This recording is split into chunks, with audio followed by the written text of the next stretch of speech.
We now move on to our first session of the afternoon, Museums in Motion, Redefining Relevance for the 21st Century.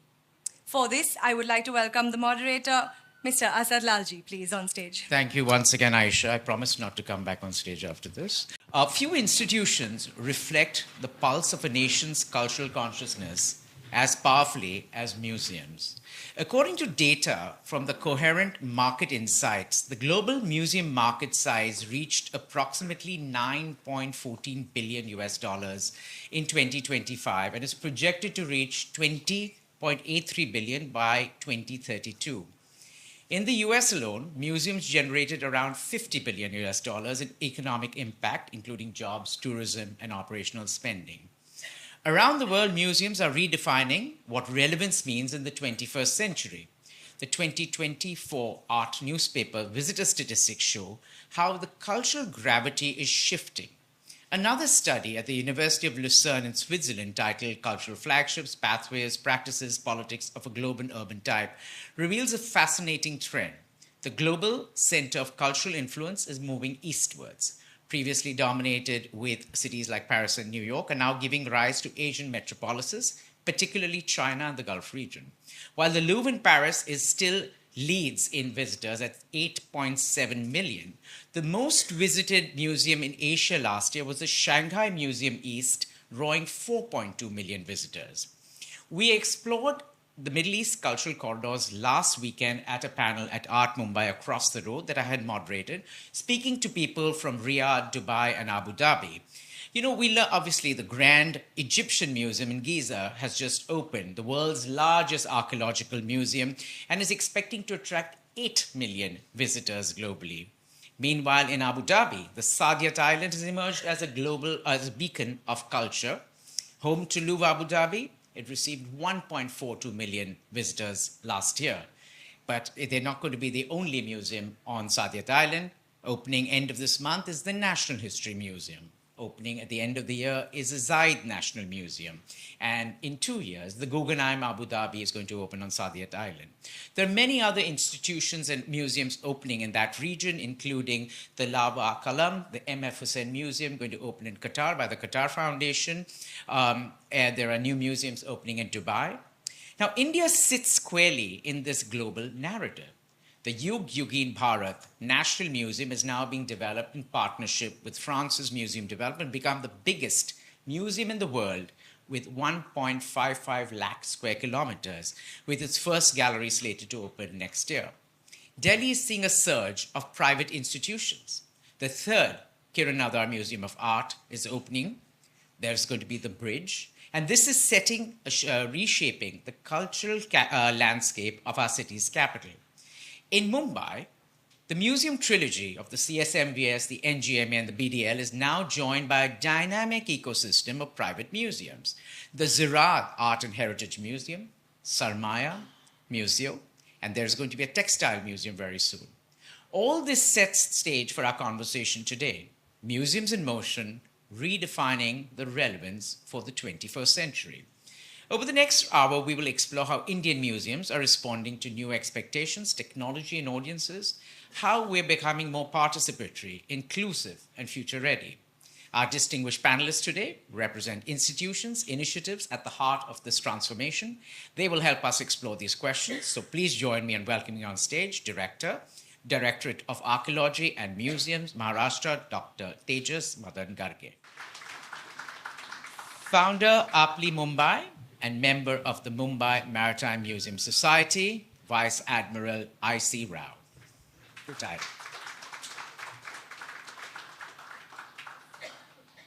Principal Architect, RJB CPL, Ratan J. Bartley-Boyd.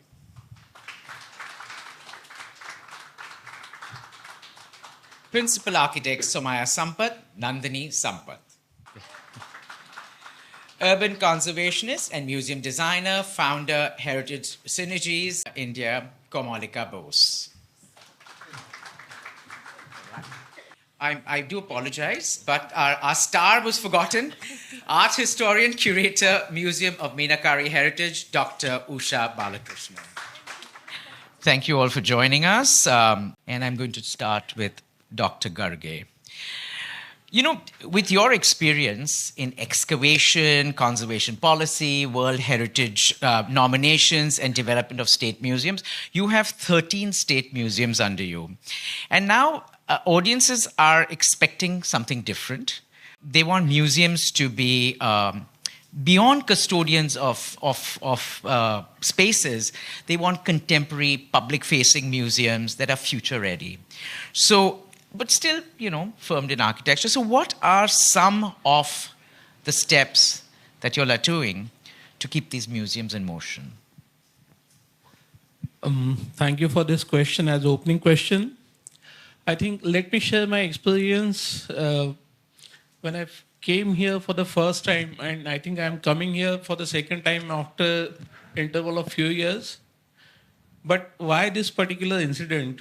Because I was the first joinee at the directorate as director, taking charge of 13 museums, which were, I would say, static entities.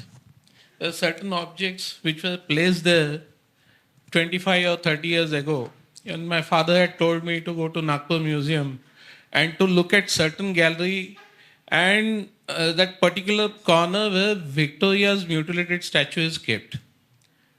After I joined as the director, I went to the same museum and I found the same statue in the same corner. Well, so how do we bring this change? It all started here, you know. When we came here, we had a dialogue, and I felt that those needs to be open for public. Of course, there are public museums, but public do go there, they visit, they see static objects and they go back. So what more is required? Dialogue, certain collaborative programs, and public outreach programs. That I began after taking inspiration from such dialogue. So big hands to Avid Learning for arranging this type of programs where institutions also take some inspiration and carry out public outreach programs at their level. Unfortunately, they do get publicity only in the vernacular world. And right now, we are also celebrating World Heritage Week. So this program is also set well within the World Heritage Week, which takes place annually between 19th to 24th November.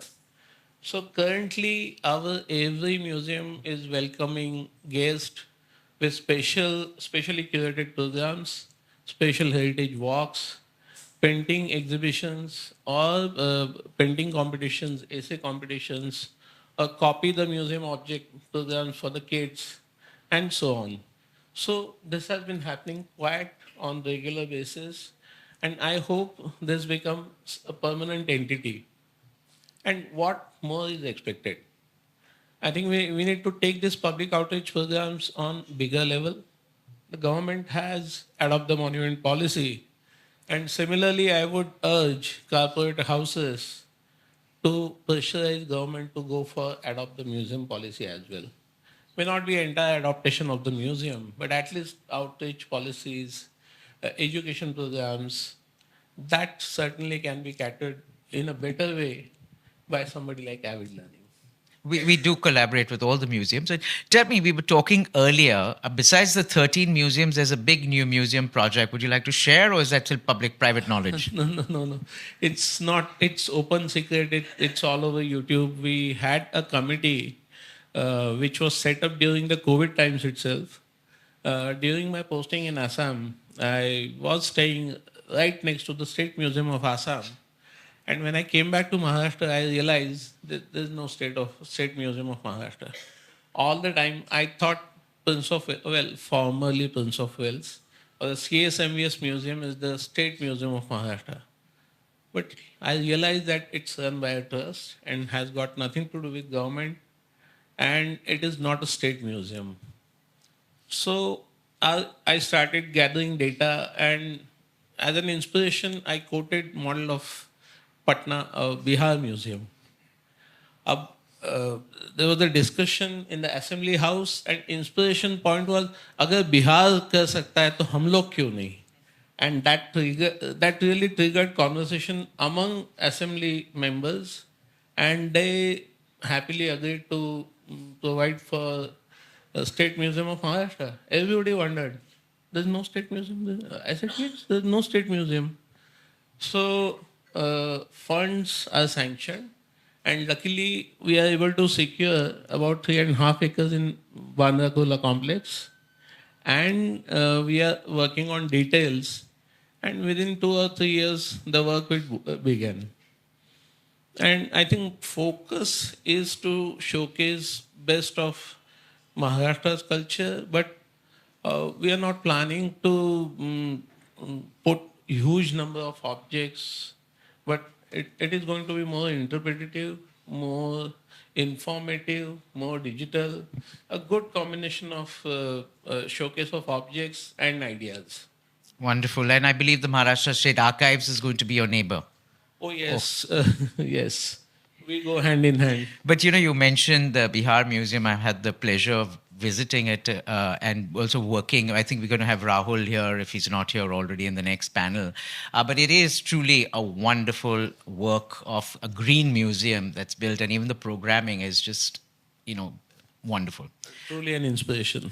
Thank you for that. Vice Admiral Rao, you spent 37 years in the Indian Navy in leadership roles, ranging from a chief engineer of the INS Vikrant to the Vice Admiral Superintendent of the Navy Dockyards. You've been the driving force advocating Mumbai's maritime heritage and shaping its waterfront futures. As Sanjoy rightly mentioned, Mumbai is a maritime city, but we have no Maritime Permanent Museum, and your Maritime Museum Society, I think some of the fellow members are here, are proposing to change that. So what are some of the unique challenges you're facing doing a project of this scale, working in collaboration with citizens, institutions, and so many partners? Thank you for this opportunity. We felt that many people have, in fact, set up museums in Mumbai, both maritime museums, naval museums, but they were temporary. For example, INS Vikrant was made into a museum, and she was parked in a very good location just inside Tiger Gate near Ballard Estate. And on the day of opening, 10,000 people came to see it, including people from Hyderabad and so on. But the situation being what it is, it was dealt with in a very professional way, but it went along, and many projects in India happen that they keep climbing along, and eventually they stop and stall, and nobody says why Vikrant project is completely forgotten. Similarly, others, including the Vasanjay Sheth Foundation, they had a museum in the World Trade Center. The Navy has had temporary museums for the fleet reviews. There is a T.S. Rahman has created a museum, but still they were very inadequate.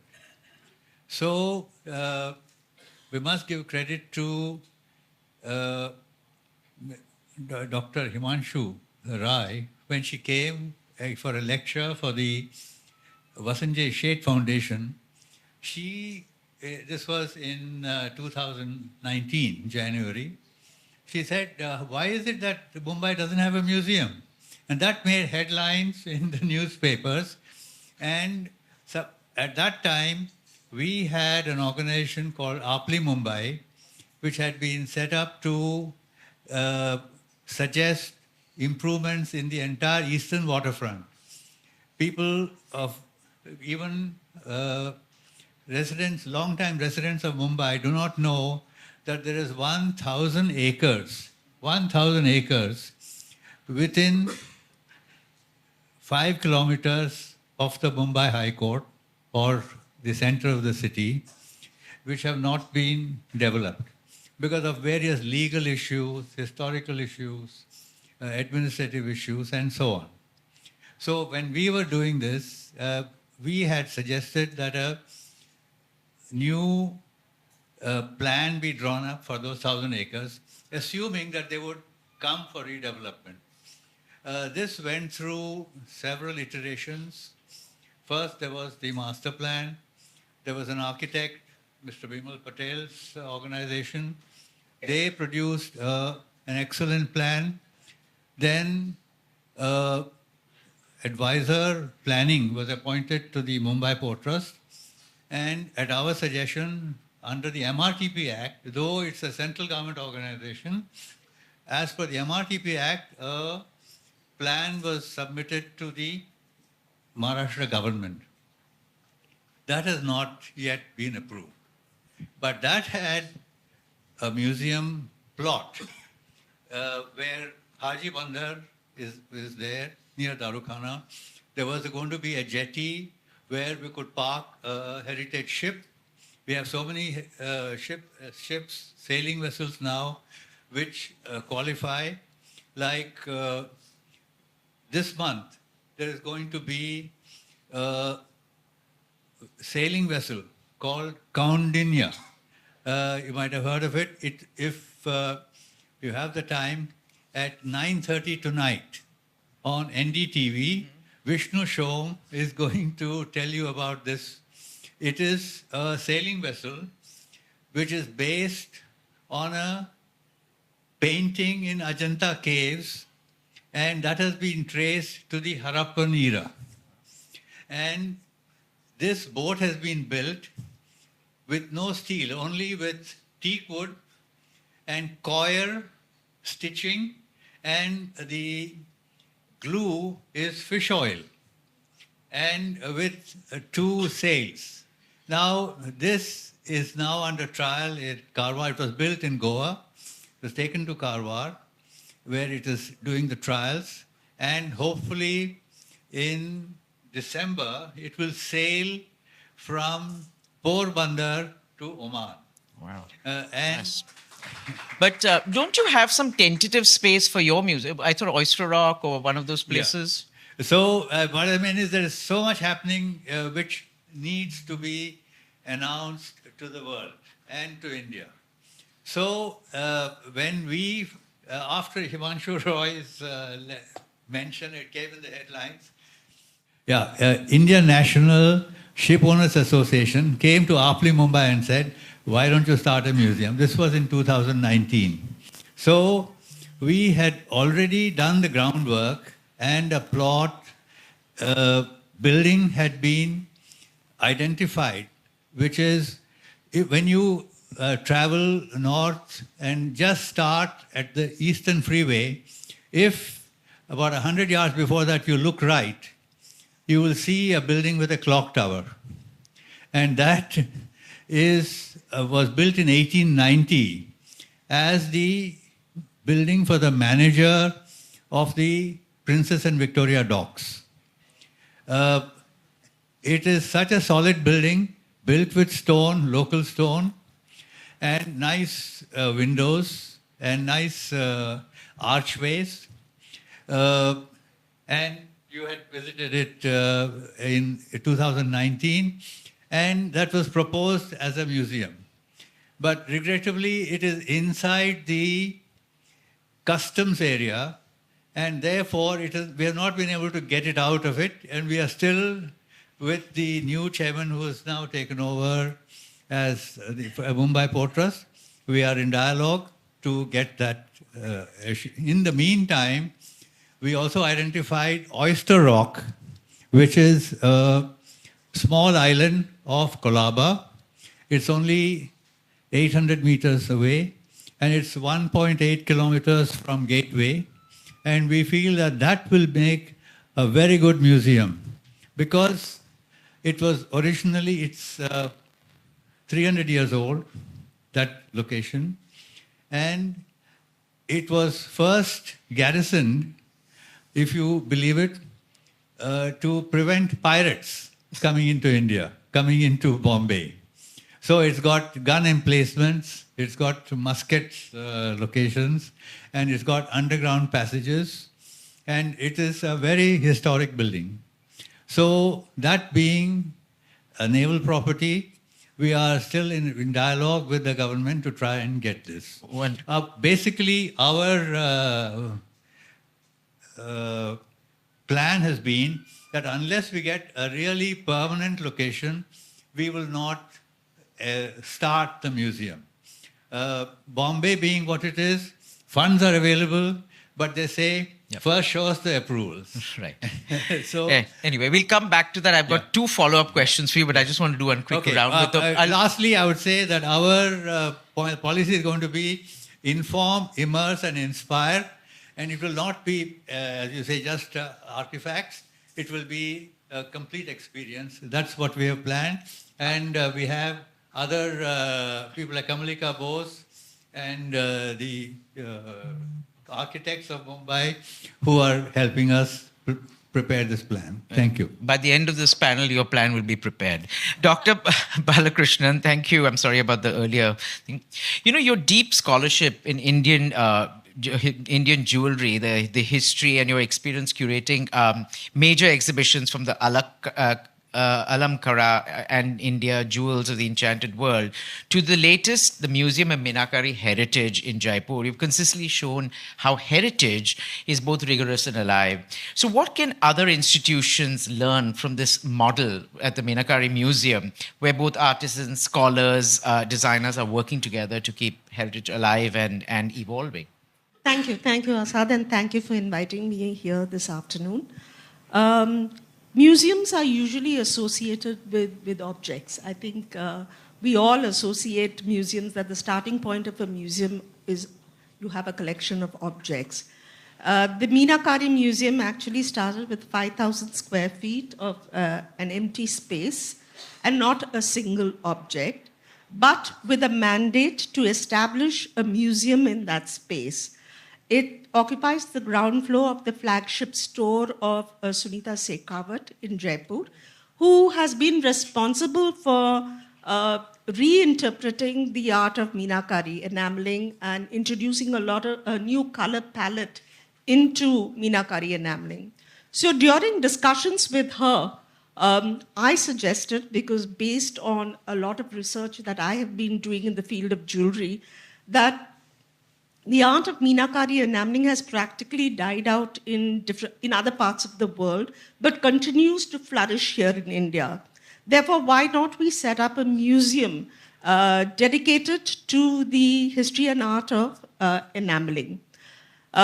So here was a museum with no objects, and I had to fill this museum with objects, develop a narrative, put together a storyboard. For me, the most important thing was to show the continuity of craftsmanship. The fact that these artisans who learned this art form 450 years ago, have passed it down in their families, and it continues to be done and practiced in exactly the same way that they learned it 4 centuries ago. It was also important for me to encourage these artisans that, this is a living tradition. This is a living art form. I don't even call it a craft. I call it a living art form. And they should pass it on to the next generation. The next generation, many of them are not interested. They are all into computer programming. They want to go where they can make quick money. They don't want to learn this art form painfully. It's a painstaking, very slow art form. So what we did was bring the artisans on board, the craftsmen on board. I worked very, very closely with the craftsmen because the art of Meenakari enameling actually came into India. One of the other important things was to dispel the myths, because the myth everywhere was that enameling came to India from Persia. It actually did not come from Persia, it came from Europe. It came when the Portuguese came to India. And therefore, for me, it was very important to retell the story of this art form in all its truth and in all its glory. So I worked very closely with the craftsmen, and I discovered that they could actually replicate things that were made in Europe that are in museums in Europe in exactly the same manner today as it was done 400 years ago. So I identified pieces in museums all around the world, reproduced these in the workshops of Sunita Shekhawat, and that's how the museum kind of took shape. So for me, it was very important that one, that I tell the story, two, that I keep this art form alive, and most importantly, bring the community into that space. I wanted every craftsman in Jaipur to be able to walk into that museum and feel a sense of pride at what his hand could do, what he had inherited, and what he could pass on to the next generation. I think that was the important thing. Wonderful. I'm going to come back to you with a follow-up. Where is Ratan? Oh, Ratan's right there. Okay. Ratan, your work has, you have covered hundreds of projects. Your studio has a reputation of blending innovation, technical depth, and collaborative design. As museums continue to evolve in what we might call, museums in motion, redefining the relevance for the 21st century, how can architectural design and curatorial intent be shaped so they reinforce each other and don't compete with each other? And, talk about the project you have at Parel. And, I thought it was a fantastic design and what you all have done there. We've had a conversation about that in the past also. So, thank you, Asad. Usha talked about setting up a museum where there were no artifacts. But eventually the artifacts would come and, what we did in a new museum that we've done for children called the Museum of Solutions.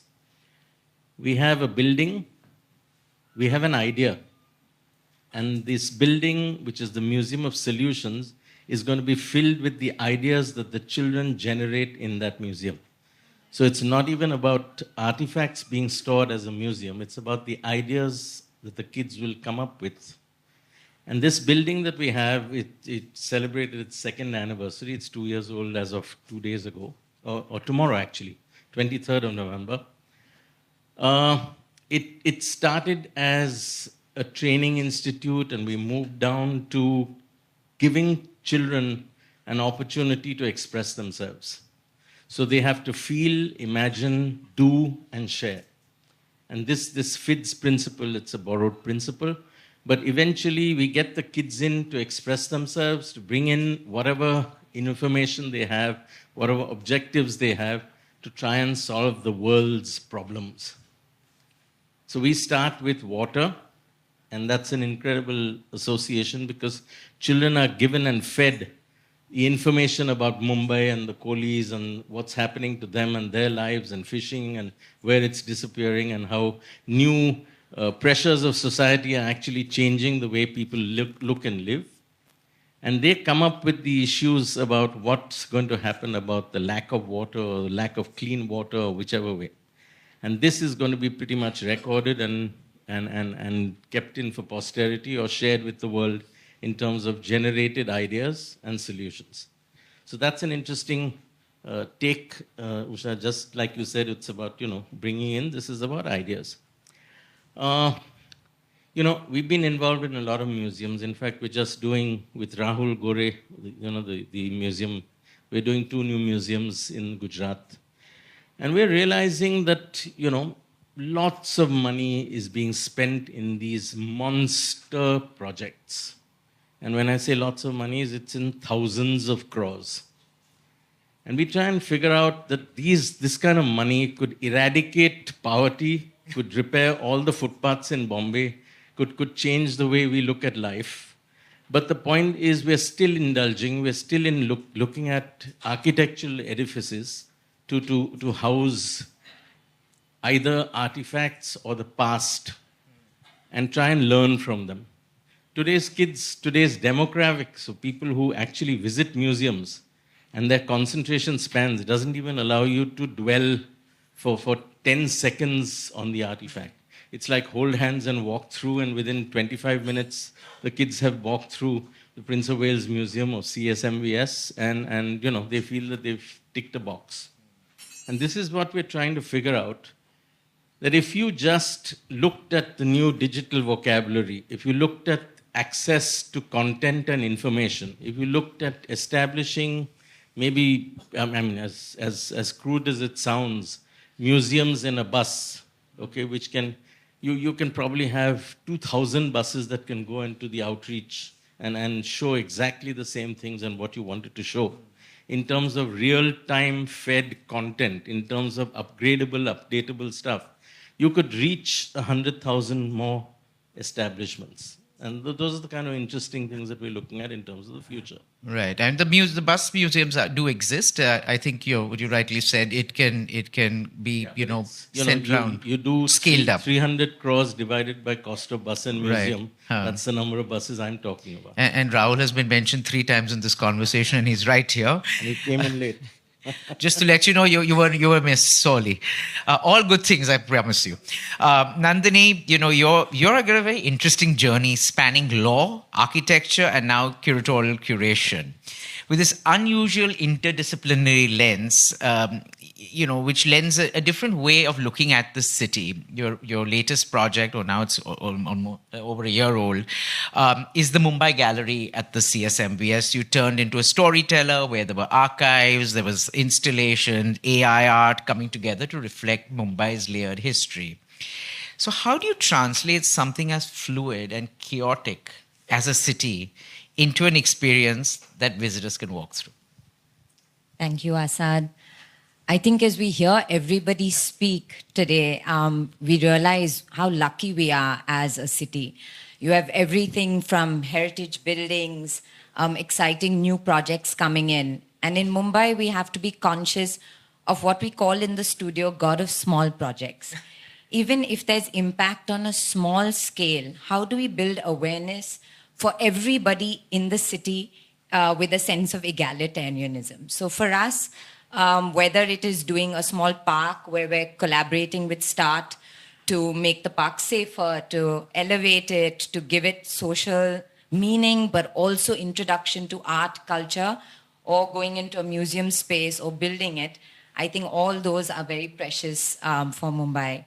When it came to the Mumbai Gallery, yes, Asad, it was a very exciting project, but when Mr. Mukherjee approached me and said, we want you to curate it, exactly your question, how do you tell the story of 1 billion people in a country, but then coming down to the heart of it in Mumbai, this huge number of 21 million people and their stories.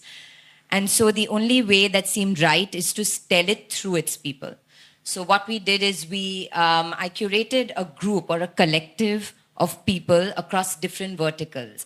Artists, craftsmen, people who worked in our regular industries, whether it's people who drive our buses, people who transport our food, the railway stations, and then, of course, looking at the textile history, the economic movement of the city, plus looking at it geographically. As Sir said, often we forget we're living on this wonderful island, although it's being reclaimed so often, but we do not have the privilege always of that coastal history and experience. So what does it mean as an estuary, the history of Mumbai, and where is it today?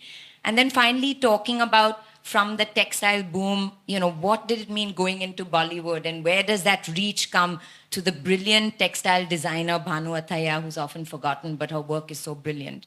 And so we got about 35 people across this collective, from Valai Shinde to Parag Tandel, as his amazing work with Kohlis.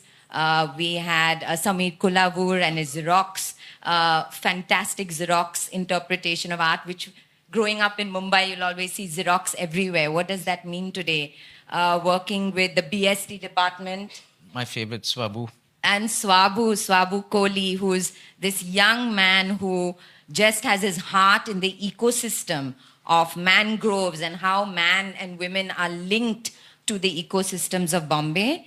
And then young people like Rohan Kuntale, who's a young national winner, but his interpretation of Mumbai during COVID was through a potli, and he designed it with how this kind of exodus of people in Mumbai, because we're built on the backs of people. The city really, truly is. And what does that mean? But when going through, spent a lot of time. I went in about 3 times last year. When curating and actually creating a gallery like this, where you have the Instagram generation who wants to just take selfies, to the people who, and they have to be engrossed enough to actually spend like more than a minute, as Sonjoy had said earlier, to people who want in-depth history and they want the gravitas. And you kind of balanced it. So how did you do that? Yes, so that's what we love about integrating curation and design. I think you have to be humbled by your audience. You have to know who your audience is. And in India, we have an incredibly diverse group. So we have to understand that we will get, you want the people from the rural areas, from the villages coming in, as well as your highest level of academia and museumologists, etc., coming in. And so we allow to layer the design of the exhibition across all levels so that everybody can appreciate it. So here we decided to break the mold. We love breaking the mold in design. And I think Mr. Mukherjee, the director of CSMVS, was very kind and let us use neon. And we always think of the vibrancy of Mumbai and what does that mean? And we made these 3 boxes. So immediately we had this pull in to very immersive experiences. At the same time, as Uchaji has said, and we work so wonderfully with the Money and Jewelry Gallery with her, is the beauty of small objects and nostalgia.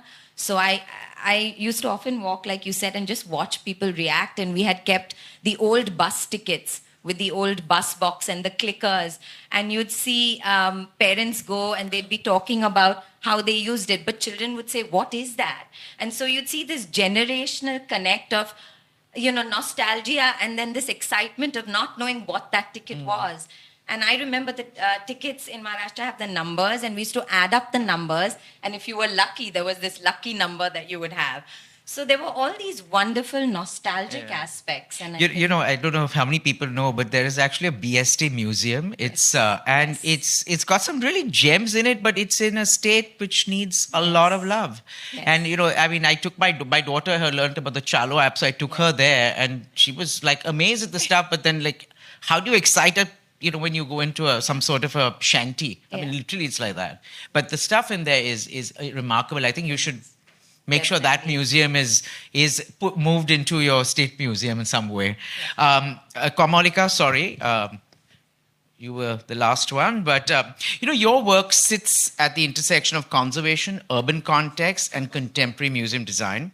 As institutions are rethinking for the 21st century, how can museums balance rigorous preservation with the need to being adaptive, people-centric in design, and speak to an audience and actually hold on to its integrity? I know we talk about adaptive reuse a lot, but talk to us. So I'm going to talk about through 2 examples, I'm going to try and illustrate what Asad is trying to get at. One is, of course, when we today, in the context of India, the museum space has really opened up, as we have all discussed. And but there's also a kind of the way I see it, this centralization, which is either there are certain mandates and narratives at the center or within the regional identities and the states. But I really find the need, when we talk about relevance and how we transform and reimagine museums for the 21st century, a great need for decentralization. And that is where community identities, micro-histories, ethnic narratives, and things that don't really find a place and a voice in our large, big museums that we travel to and spend a whole day at, but something that you can just, and this is something where how my urban conservation and urban context work dovetails into this, is I see heritage walks like happening everywhere now, right, all across the country, but they're still being led by like commercial organizations, etc. But there is a whole opportunity to empower residents themselves, but also introduce community interpretation centers and museums embedded within those neighborhoods themselves. So, for example, I've been working with the Chinese community in Kolkata for many years now, and we are now doing, it's the only Chinatown left in all of South Asia. Bombay has had the other Chinatown, and you have one Chinese temple in Mazgaon and 2 residents left. So there is so now we need to kind of museumize that memory. But for example, Calcutta still has a thriving Chinatown, and there are heritage walks. So now we're kind of doing a pilot space, which identifying a disused kind of community space, which can be redesigned. It's not very big, about 1,000-1,500 square feet. But how does then a heritage walk maybe either begin or end there, where beyond just walking through the neighborhood, you're able to delve deeper into narratives, into histories. And I feel this as a great opportunity to sort of dovetail and marry heritage walks and other kind of outreach and educational programs where the common citizen is now very interested with these micro-histories of communities, trade, migration, diversity, and also contestations, because so many of our cities have that of communities dwindling and various kinds of pressures. So sort of also not only looking at the historical aspect, but presenting the contemporary narratives and the challenges as well. And so we don't really always need to show, and I've been working with, say, in the Gauthans of Mumbai as well, and they're, say, just if I take the fishing villages as an example, they're sort of all scattered along the coastline, but there's no sort of interpretation center or a place where we can tell these stories other than, of course, the larger museums which showcase that. So that is one way. The other way I feel is, as professionals, we still continue a lot to work in these disciplinary silos, and museums are one canvas which is really interdisciplinary. It's not like you, just as a museum designer or as an architect or as a planner, you can't deliver a museum.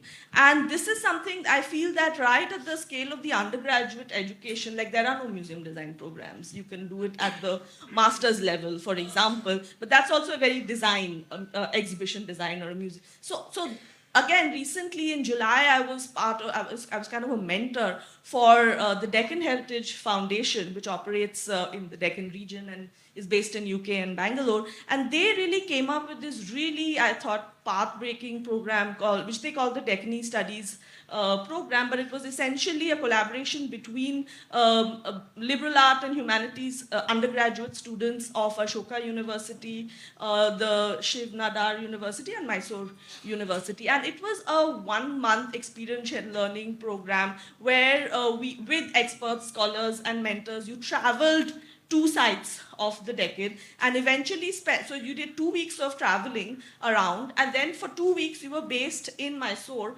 where the Jayalakshmi Vilas Museum, which was an old folklore museum, which has been completely reimagined, redesigned. So again, it's adaptive reuse. The old palace is being restored entirely by the Deccan Heritage Foundation, and then the entire museum is being redesigned. And students who have zero exposure to any of this actually spend 2 weeks on site, seeing all the different verticals, right from conservation, imaging, documentation, cataloging, to the physical conservation of the building, to working with whoever's going to design the museum and the curators, etc., to get a wide picture. So that right at your undergrad level, even if you're doing archaeology or history as a major, you know that there is potential opportunity.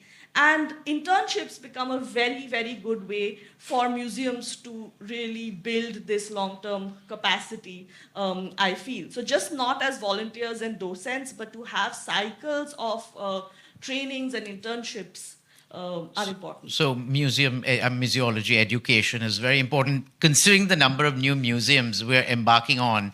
I mean, we'll mail the buildings, but someone's going to run it. Dr. Garge, I'm going to go back to you. Now, I love my statistics. So according to the data from the Ministry of Tourism's annual report, in 2024, we had 9.66 million foreign tourists, and the domestic tourism was at 2,509 million in 23. These are huge numbers for tourism, right? And tourism is now, obviously, it's a powerful economic driver. There are tools for cultural and diplomatic tools also. So, you know, in India, obviously, if you're looking at Maharashtra and looking at Bombay at this point, you have from your historic institutions to your new age institutions.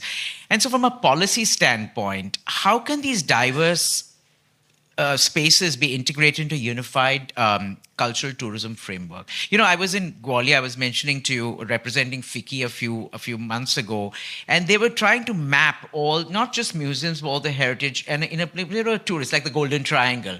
Effectively, we have so many museums out here. I mean, we have the trilogy and now all the private museums. How can that be mapped in a way where, you know, museums are not left alone to get people in, but it's part of the tourism agenda? Right. Interesting discussion on policy that keeps on happening. And actually, in reality, nobody knows what policy is or whether actually government has any policy about the museums. So my past 7 years of experience, I could see government museums getting into fold of government through different mechanisms. There are few colonial museums, few museums from the princely states, and few are creation of independent India. So this threefold inclusion that we have so far in our directorate, and we started mapping, cataloging. So there was a project on creation of dictionary of museums in Maharashtra. So we have listed about 207 museums, which are non-government entities across the Maharashtra. And idea is not only to provide them just funds. Idea is way beyond that. How a network of these museums can take ahead museum movement into 21st century. Each entity, as you mentioned, though it could be a museum of a local community or a museum like Kelkar Museum in Pune. They function in silos. I uh, come across social media updates about Muso, but if I look at that, then I am updated. There's no collective effort. There's no dialogue. It's not hand in hand going ahead. So everybody's functioning in isolation. So, and across India, all the museums in government sectors are essentially associated with archaeology department. Though I am a professional practicing archaeologist, I am of an opinion that museums should be a separate branch altogether. Because many a times museums are related to aesthetics, arts, and many subjects which are way beyond scope of archaeology. So I proposed government that Directorate of Archaeology should be separated from the Directorate of Museums. We should have altogether a new entity, and State Museum should function as umbrella institution for all the museums, not for the sake of governance, but for the sake of dialogue and for the sake of bringing this museum movement together. And as a policy document, in principle, government has accepted this. Very good. I think within, but it just took me 7 years to convince government. Well, but I think within couple of years, you will see a separate Directorate of Museum functioning full-fledged. Wonderful. I think we were all, I know Ratan was there, we were all at the Ministry of Culture's International Museum Expo, which they had started, and I think there were 2 editions of it. And I know they had released a directory, I think there were 1,200 listed museums at that point of time in all over India, and also all these new museums that are coming. So it's wonderful that this is going to happen for, at least for Maharashtra. So, Vice Admiral Rao, I'm just going to come back to you. You sent me some slides, and I took a sneak peek at it, but I unfortunately couldn't present it here. And in that, you wrote museums as multipliers was one of your headings. So I'm going to draw you out on that. Don't cheat now. You know what that is. So your museum is not built yet. Now, when you're taking history and creating a museum around it, how do you expect it to be a multiplier? And how do you make it ready for the 21st century? Because you're basically going to tell people who don't know anything about it, how do you get them excited? So how are you planning this wonderful new museum? Firstly, this is a collective effort. Initially, we said it will not be a naval museum. So we had opened our membership to different kinds of people. Even I'm a member. Yeah. Then they brought in several ideas. For example, we had one Commander Ninad Patrapekar, who had been given a task by Mazagon Dock Limited to create a shipbuilding museum. Now, this has been created in Mazagon Dock, and if any of you wish to visit it, kindly contact us and we will arrange that. Similarly, Kamalika Bose had created another museum inside the Naval Dockyard called the Heritage Hall. That again, but these museums unfortunately are inside security areas, so you need help to join the club and then get into this museum, because otherwise they are not accessible easily. Similarly, we had Mrs. Asha Sheth, who has created a museum in Surat. And she's also associated with... Hold the mic. they're also associated with the CSMVS. We felt that people must understand how a museum would help Mumbai. So we said, firstly, it must be an immersive experience. Then it should be a blend of traditional museum and technology-driven experiences. Reconnect with Mumbai's golden maritime heritage, window to the future, and then a platform for maritime ecosystem. No, it should be understood that, for example, Bombay has corals on its coast. Very few people will believe that corals and various ecosystems are there in marine biology. Similarly, we felt that Mumbai as a city has turned its back to the sea. Except on Marine Drive and maybe Carter Road, there are very few places where you can go and dip your feet in the water. Very, very few places. So therefore, we felt that we must bring the sea back into focus in Mumbai, at least on the eastern waterfront, and then it will become a tourist magnet. I must say, between 2016 and 2020, the Mumbai port did bring in the domestic cruise terminal, the Ro-Ro ferry, and that whole area. It was within the customs area. It's been brought out.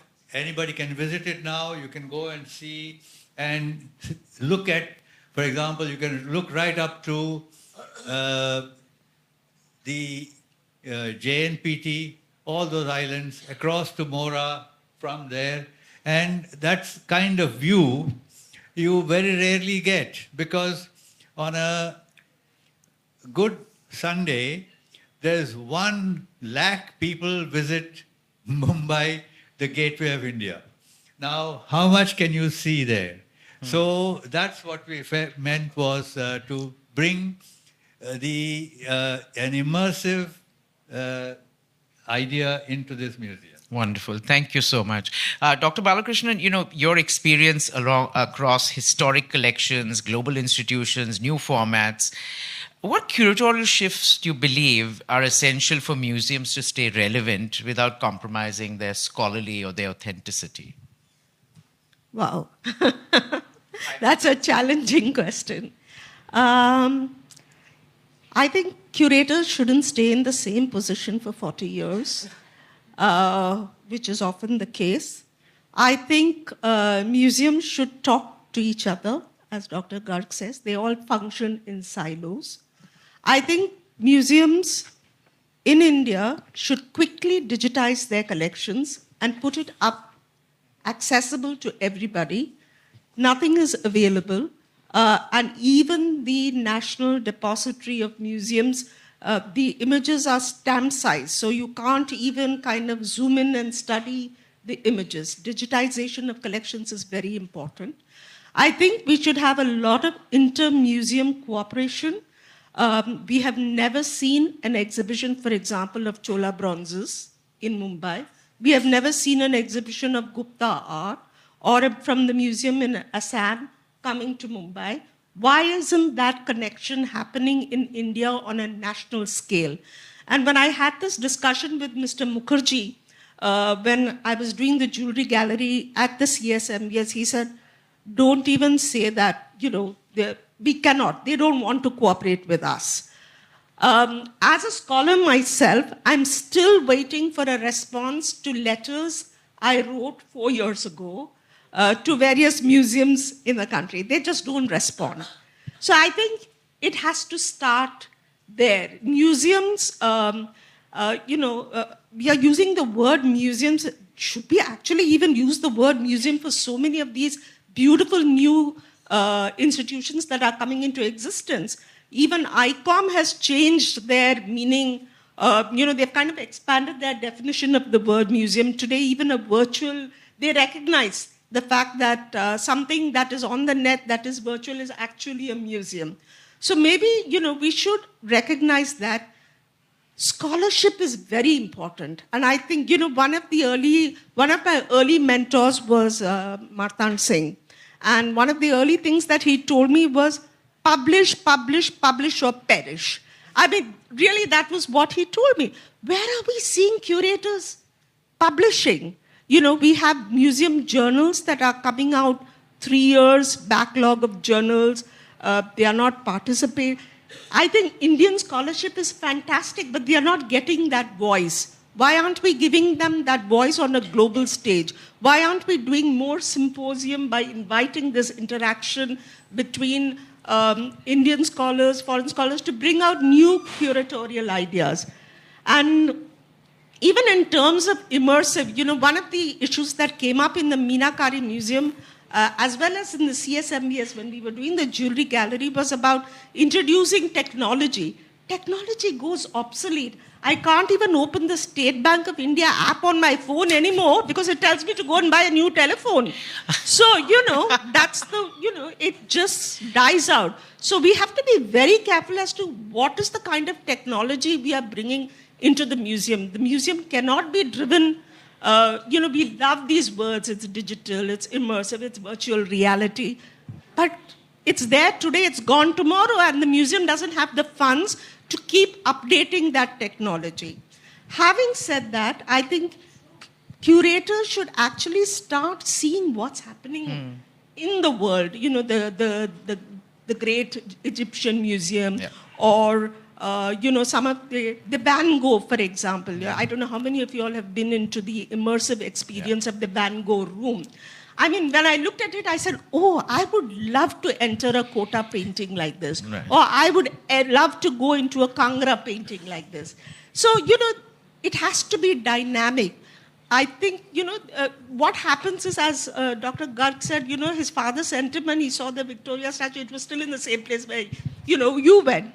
So curators have to stop doing administrative work and start looking how to tell the story, how to be more dynamic. I could ask you about 10 questions from this one, but the whole immersive thing is something it's one of my pet projects at the moment. And, I was speaking at the Immersive Conference in Montreal, and there's such amazing work. And even there's a lot of work being done in India. There's some, what Swabhu did at Conscious Collective was just incredible. And there are so many more.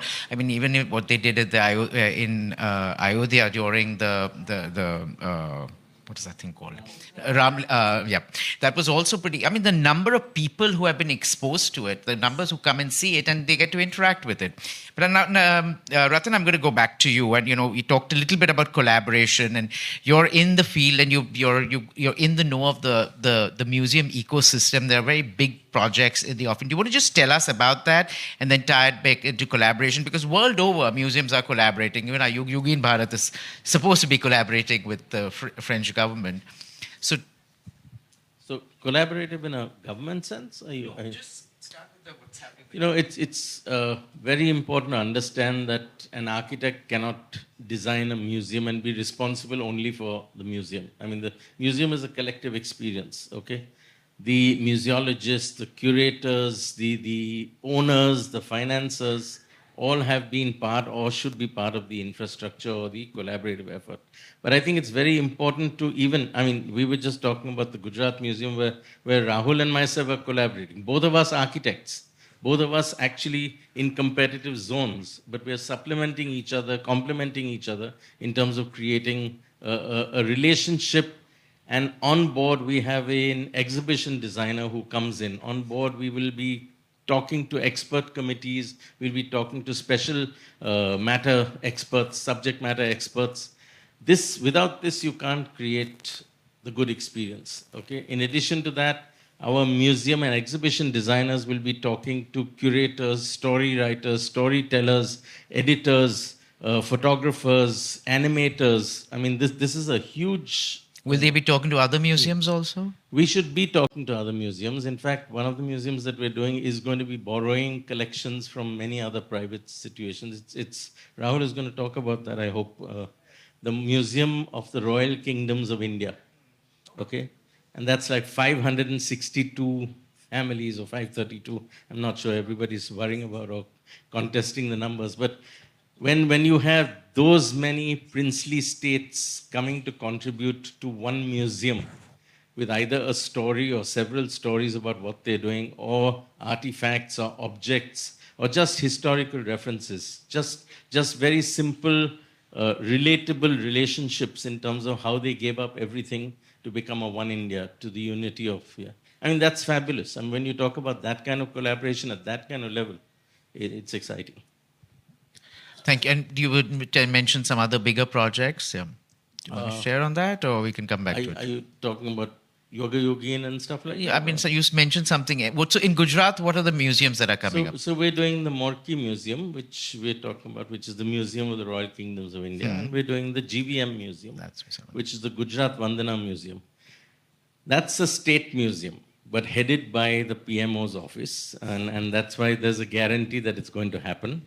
There's also a time limit, and we have a gun to our heads in terms of delivering on that.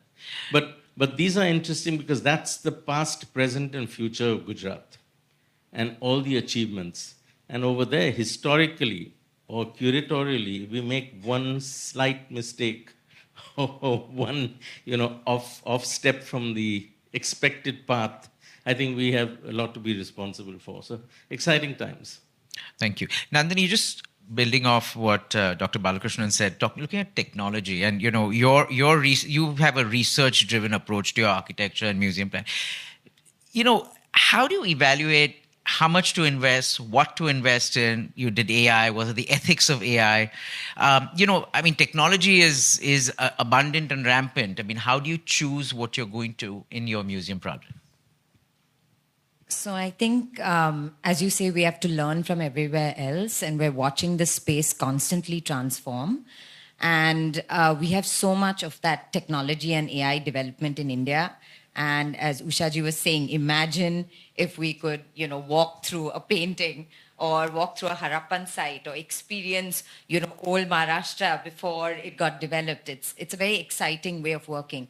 But I think, as something that Ratnan says, that creation of a successful museum experience is a complete collaborative experience. And technology works the same way. You may plug in the hardware, you may give all the resources, but unless the content is strong and you've thought of that content well in advance that integrates beautifully into the museum space, it becomes this dead object. So here again, when we work, content development, integration of technology, immersive experiences really come right at the heart in the beginning of the design phase and the concept phase, as important and balanced with physical objects.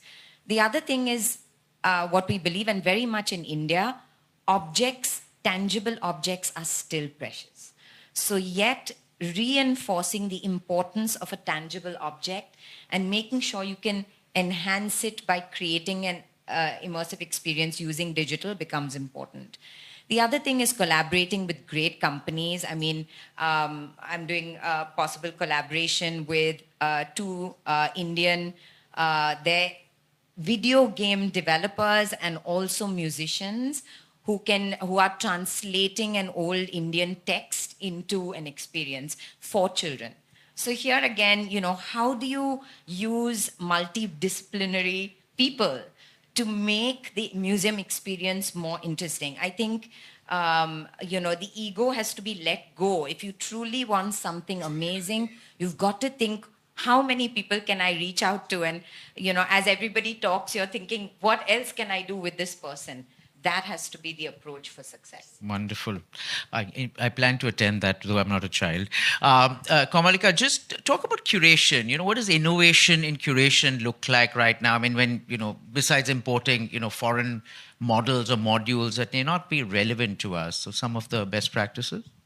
Right. So this is actually something very important, because I think now slowly with the gamut and different typologies of new museums which are coming up, there is also this shift between civilizational narratives or object-based, antiquity-based narratives into more of experiential and interpretive kind of museums. So many of us here have spoken about museums where you don't start out with any collection. So then how do you, and then at some point you realize that you need to go beyond just the object. So I think this is also somewhere there is a gap in capacity.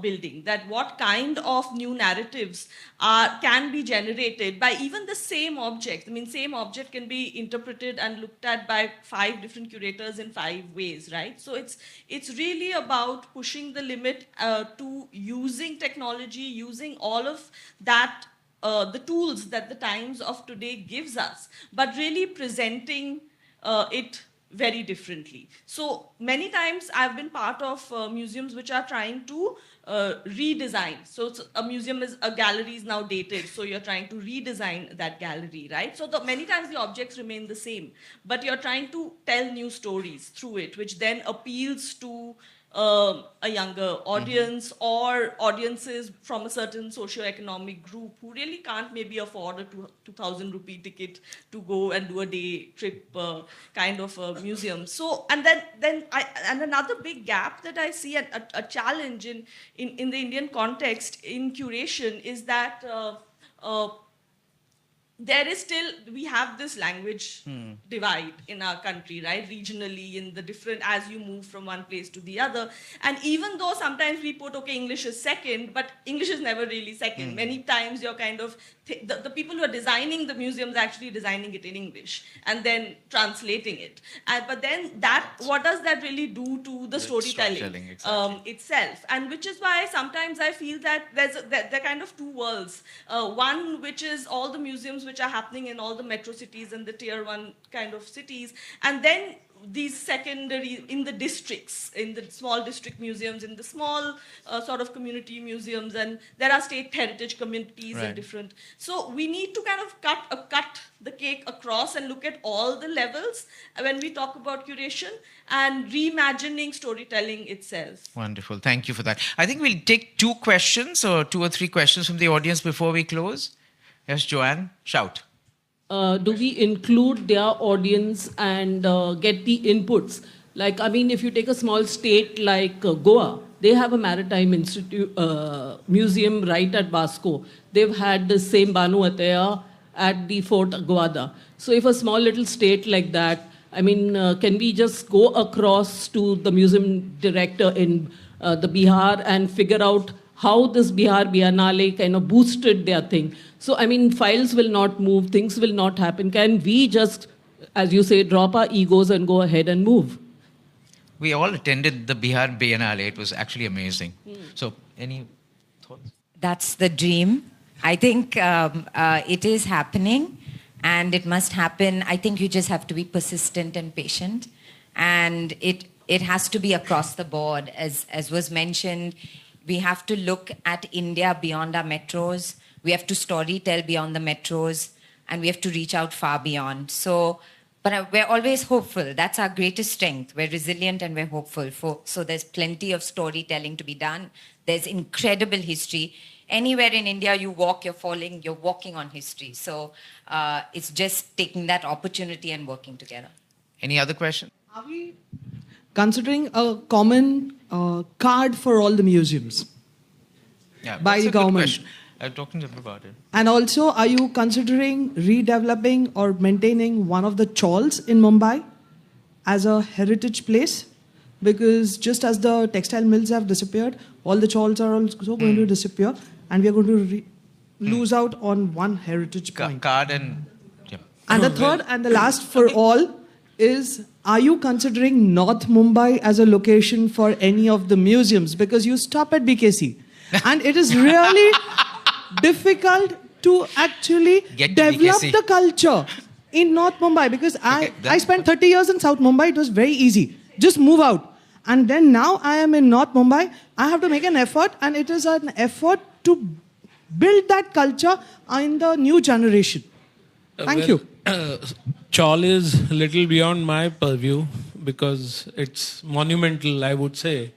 But definitely a common card can be introduced. But, you know, at the moment, to all government, there's only fees of 1 and 5 rupees, you know that. So nobody thought of something more expensive than a museum ticket in form of card. But well, that is one point that definitely will keep in mind for future. And BKC was not our original choice for placing the State Museum. Our original choice was Alibag. Oh, wow. So And- we had thought of developing a secondary center, which has got more base for arts and crafts and so on, accessibility, aesthetics, nature. So Alibag was the first choice. Even we had acquired a plot of 17 acres and so on. But now the decision is different, and that is also a welcome step. And to answer your questions, there is a further program of having museum for each district, and definitely will be coming to Vasai in future. That may take few years, but one second. There is actually a lovely private museum which has just opened, I think, last year. The Hiremats have opened a museum in Alibag, which is absolutely stunning. yes. Yeah. But I'm going to wrap because we need to. Can I just get 1 minute of information? As you rightly said, there's nothing much coming in published forms and publications, and exhibitions that do take place in places like Mumbai, at the most Pune. Nothing beyond that in Maharashtra. But I would like to inform this audience that there's one international exhibition in form of Shiva Shastra Shaurya Gatha. Or you might have heard of Tiger Claws of Shivaji Maharaj, which were brought from Victoria and Albert Museum. Prior to that, Victoria and Albert did not know our existence. So after we opened up dialogue, and any museum professional or an academician would be a little skeptical into getting into this kind of political agenda. But I would say this is one smart example how even political agendas can be turned into a quite academic agendas. We curated, first of all, we chose places where we could exhibit this as secondary cities. They're essentially related to Bhosle family, Satara, Kolhapur and Nagpur. So tier 2 cities, and we brought together all the Maratha and contemporary weapons, and wonderful catalogs which are curated, printed to the international standards. And even on that pretext, we could upgrade our museums to the specifications of Victoria and Albert Museum. And this is all happening in tier 2 cities. And we hope to continue this. And it is coming to CSMVS after 8 months. So all of you are invited.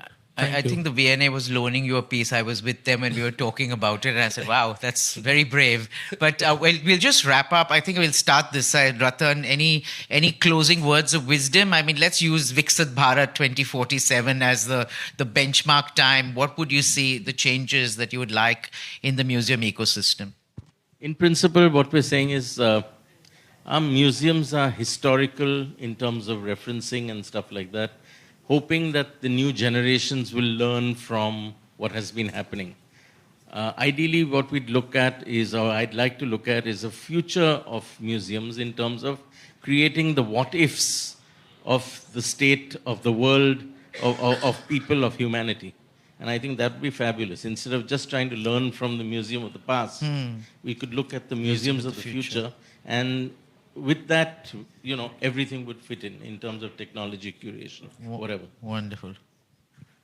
Quick. So I think this whole idea of democratizing museums through access to diverse kinds of audiences across the country, and through that, therefore, decentralization, access to resources, both technical as well as financial, for these smaller museums and smaller capacity building to take place for a more integrated kind of experience. Thank you. Dr. Balakrishnan? I think the local communities, cutting across age, demographics, geographies, are the true custodians of the museums. And I think it would be great to have a greater participation of these communities in developing curatorial programs and in actually working, across various disciplines within the museum.